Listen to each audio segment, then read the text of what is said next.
समझना है मर्म। एक तरुण तपस्वी ने छेड़ा, एक तरुण तपस्वी ने छेड़ा अभियान अहिंसा का।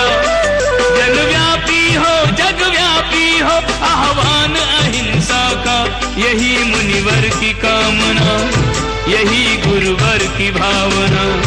अहिंसा महाकुंभ से धर्म की हो प्रभावना।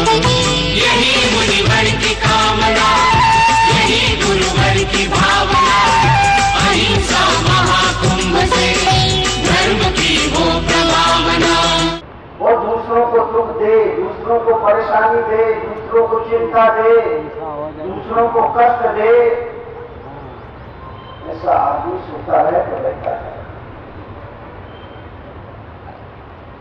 इसीलिए कहने वालों ने कहा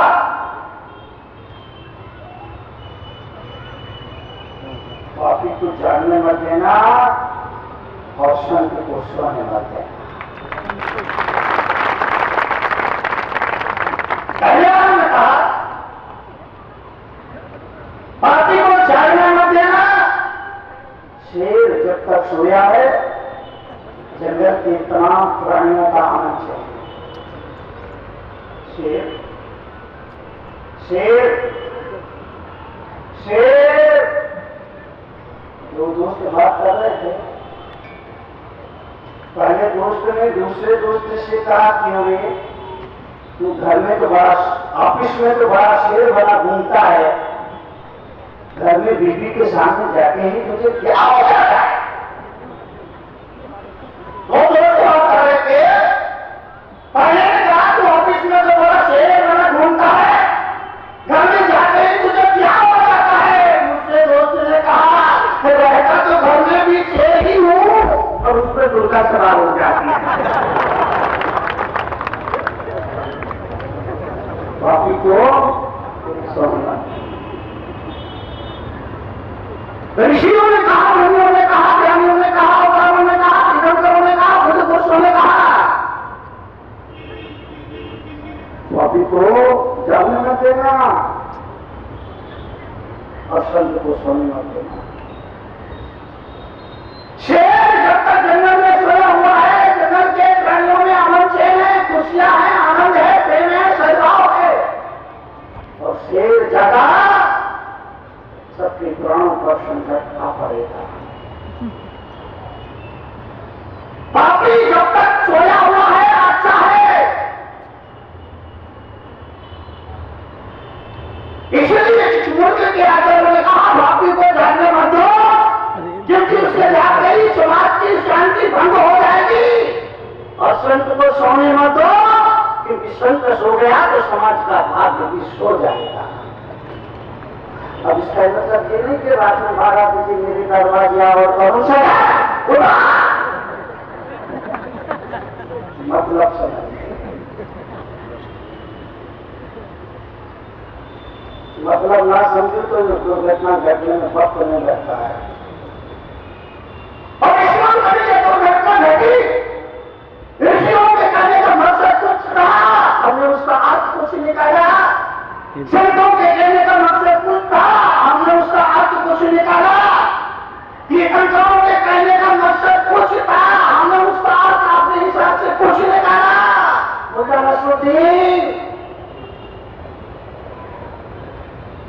ट्यूबलाइट के सामने मुंह खोलकर खड़ा था। ट्यूबलाइट मुद्दा नसरुद्दीन ट्यूबलाइट के सामने मुंह खोल के खड़ा था। किसी ने कहा होगा ये तू क्या कर रहा है? तो ने कहा डॉक्टर ने लाइट खाने को कहा है। डॉक्टर ने लाइट खाने को, ये दुर्घटना आध्यात्मिक जगत में हमेशा है। इसलिए मेरे कहने का मकसद समझिए, सज्जन सत्पुरुष जब तक जागृत है कल्याण नहीं करेगा।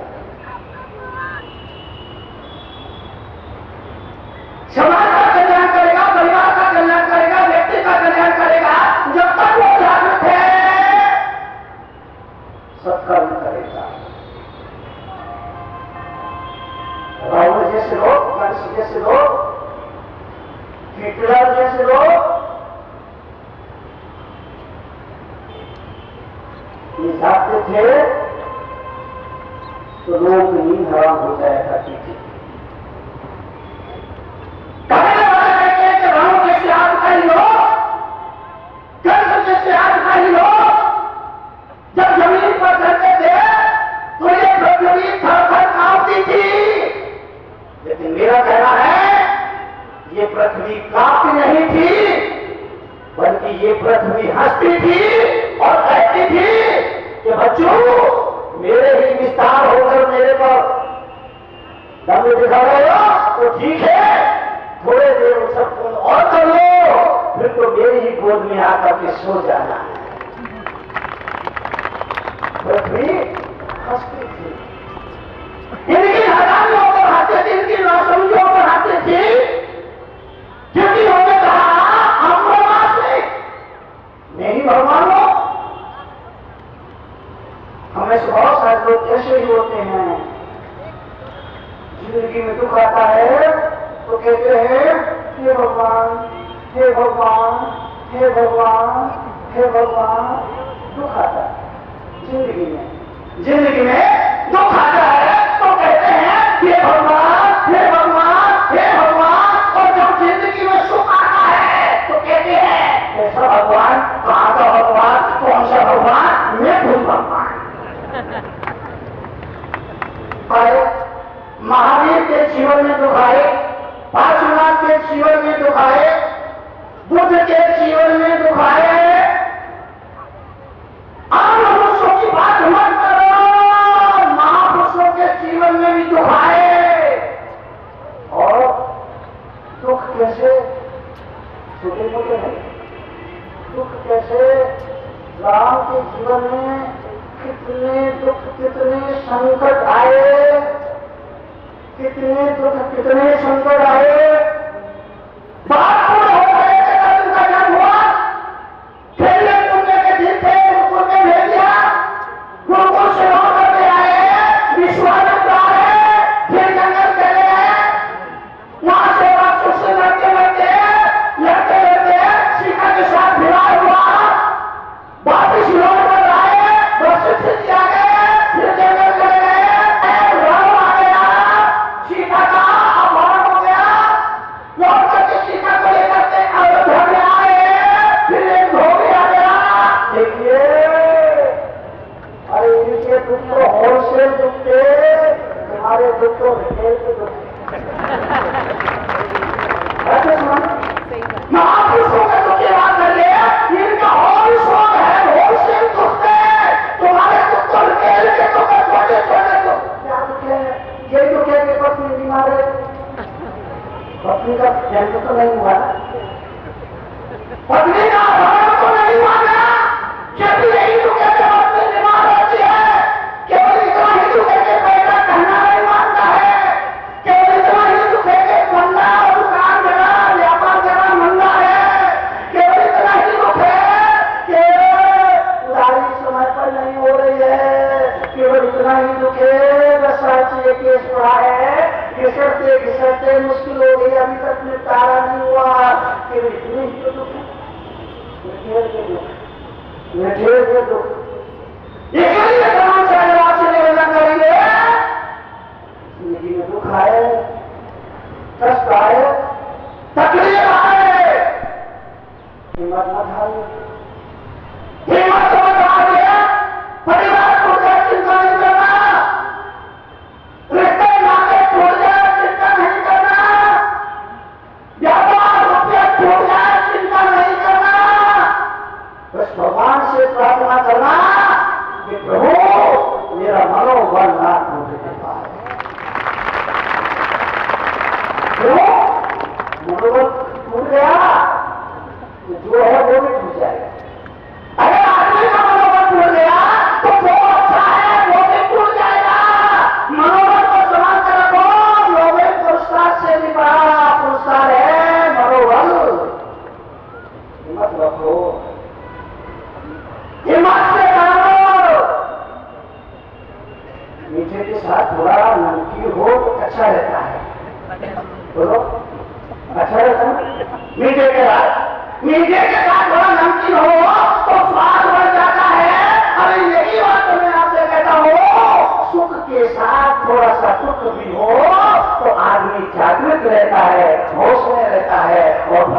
भावना से जुड़ा हुआ रहता है। सुख के साथ थोड़ा दुख, अगर दुख नहीं होगा तो कोई भगवान को याद नहीं करेगा। इसलिए बुद्धि ने श्री कृष्ण से मांगा, जब श्री कृष्ण ने कहा वो तुझे क्या चाहिए, तो तुझे कहा मुझे दुख दो, क्योंकि ये दुख मुझे तेरी याद बनाए रखता है, अपने को प्रेरणा क्या करता है। दुख माना जीवन में सुख ही सोचा जाए, आदमी धर्म से, गुरु से, भगवान से, भक्ति से, पूजा से, अर्चना से, धर्म ज्ञान से पीछे हट जाता है। उसको लगता है हम ब्रह्मास्मि नहीं भगवान हो।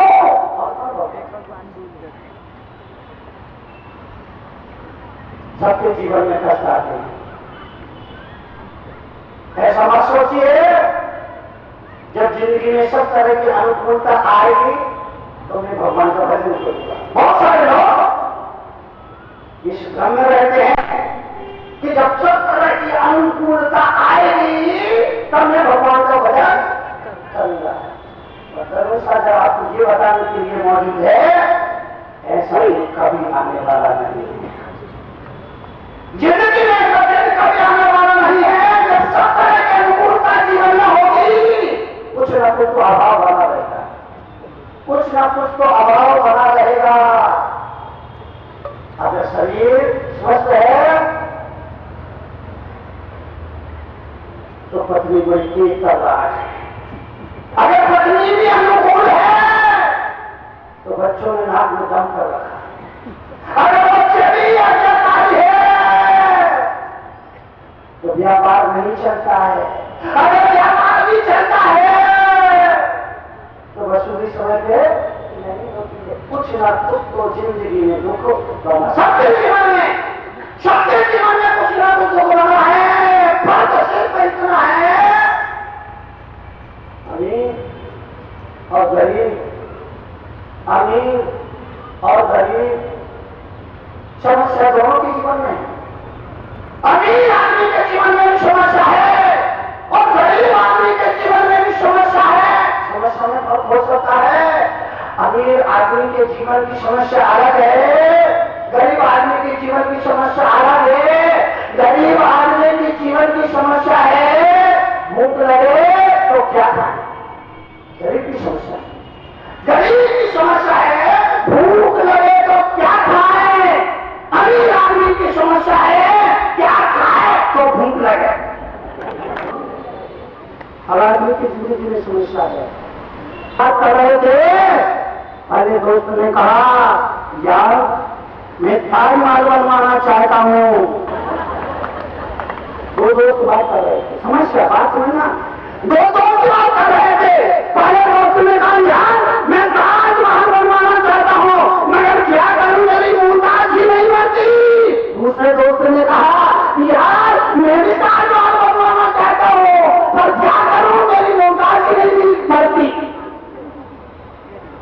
पहले की समस्या है कि मुमताज नहीं मरती, मुमताज नहीं मिलती। समस्या दोनों के सामने।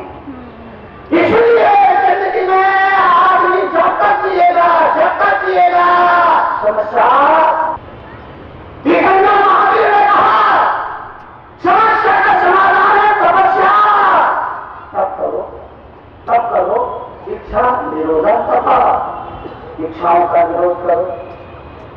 आदमी सोचता है ये भी मिल जाए, वो भी मिल जाए, ये बन जाऊं, वो बन जाऊं, ये हो जाऊं, वो हो जाऊं, वहां पहुंच जाऊं, तो याद रखना सिकंदर का भेदभाव जब तक वो जिंदा था तब तक ही पूजा गया। रामकृष्ण बुद्ध महावीर का सम्मान बहुमान आज भी दुनिया में किया जाता है। सिकंदर का भेदभाव जब तक वो जिंदा था जब तक पूजा गया, मगर रामकृष्ण बुद्ध महावीर जैसे महापुरुष हजारों साल गुजर जाने के बाद भी लोगों के दिलों में बसे हुए हैं। याद रखना भगवान दुनिया से जा सकता है लेकिन कभी भक्तों के दिल से नहीं जा सकता। राम अगर आप जानना चाहते हैं जीवन का व्यवहारिक ज्ञान, चाहते हैं अपने जीवन में परिवर्तन, तो पढ़िए जीवन के व्यवहारिक ज्ञान से रूबरू कराती विश्व में कड़वे प्रवचनों के लिए विख्यात क्रांतिकारी राष्ट्र संत मुनि श्री 108 तरुण सागर जी महाराज की बहुचर्चित पुस्तक कड़वे प्रवचन, जिसका नाम दर्ज है Guinness book of world records में, 14 भाषाओं में, जिसकी अब तक 7 लाख प्रतियां प्रकाशित हो चुकी हैं। देश के सभी A.H. व्हीलर के रेलवे बुक स्टॉल्स पर उपलब्ध कड़वे प्रवचन के 8 भागों का पूरा सेट मात्र 1200 रुपए में एवं कोई भी एक भाग मात्र 150 रुपए में। पोस्टिंग एवं हैंडलिंग चार्जेस एक्स्ट्रा। मंगवाने के लिए आज ही संपर्क करें 196 सेक्टर 18 फरीदाबाद हरियाणा। संपर्क सूत्र 0129226254 09810724900। Email ahimsamahakubh108@gmail.com। क्रांतिकारी राष्ट्र संत मुनि श्री तरुण सागर जी महाराज के क्रांतिकारी विचारों को जानने व समझने के लिए घर बैठे ही मंगवाएं अहिंसा महाकुंभ पत्रिका और मुनि श्री के विचारों को पढ़कर सुधारें अपना जीवन। अहिंसा महाकुंभ पत्रिका की आजीवन सदस्यता प्राप्त करें मात्र 2100 रुपए में। आज ही संपर्क करें अहिंसा महाकुंभ पत्रिका 196 सेक्टर 18 फरीदाबाद हरियाणा। संपर्क सूत्र 0129226254 09810724900।